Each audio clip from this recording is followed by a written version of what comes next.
যেহেতু নতুন সরকার, নতুন সবকিছু, আশা তো আছে কিছু না কিছু।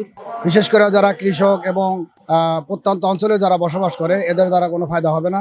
গণপ্রজাতন্ত্রী বাংলাদেশ সরকার যে বাজেট উত্থাপন করেছে, যেটা পাশ করতে যাচ্ছে, আসলে এই বাজেট দ্বারা জনগণ, আমরা যারা সাধারণ জনগণ আছি, আমাদের কোনো উপকারে আসতেছে না।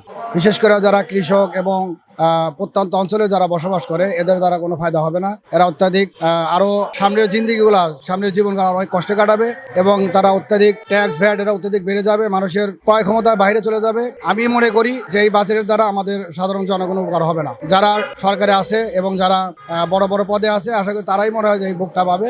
আমরা এই দেশ দ্বারা আসলে কিছুই আমরা লাভবান হতে পারবো না, এটা আমার মত। না, বাজেটে আসলে দেখেন এবছর বাজেটে যারা নতুন সরকার এবার গঠিত হয়েছে, এখন আমরা এই সরকারের কাছে অনেক কিছু প্রত্যাশা করি যে গতবার যেই বাজেট ছিল তুলনামূলক যেন আরো জিনিসপত্রের দাম আরো সাশ্রয় করে নিয়ে আসা হয়, মানুষজনের ক্রয় ক্ষমতার মধ্যে থাকে, মানুষের জীবন জানি খুব সহজ হয়। এই দিকটা সরকারের চিন্তা চেতনা রাখা উচিত ছিল, আমি এটা মনে করি।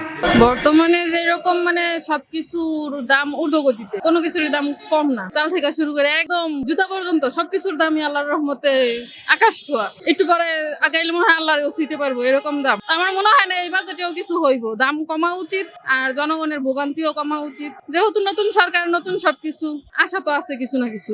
সরকার যদি নিজের বুদ্ধি খাটায় সব কাজ করে, তাহলে অবশ্য বাজেট আল্লাহ অব্দি নাও যাইতে পারে, আর দামের ঊর্ধ্বগতি আল্লাহ অব্দি নাও যাইতে পারে। একটা লাউ কিনতে গেলে 150 টাকা লাগে, জানেন আপনি? তো বুঝেন কিভাবে দাম বাড়তেছে। একটু বাজার দিকে নজর দেন, একটু নিজের ব্যবহার করি না খুব একটা, এই জন্য জানিও না ওইটা। I don't know.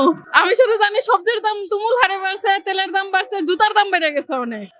একটা নর্মাল জুতা কিনতে গেলেও এখন 1500 টাকা লাগে। 300-350 টাকার জুতা এখন 600 টাকা দাম। তো আমি তো এটাই জানি না। সরকারের প্রতি দাবি, নিজে নতুন আসছেন দেশে, সুন্দর মতন কাজ করেন, নিজের কর্মকর্তা যারা আছে যাদের দিয়ে বাজেট পাস করাইবেন তাদের দিকে একটু নজর দেন, আর চুরি বাটপারি না করলেও চলবে।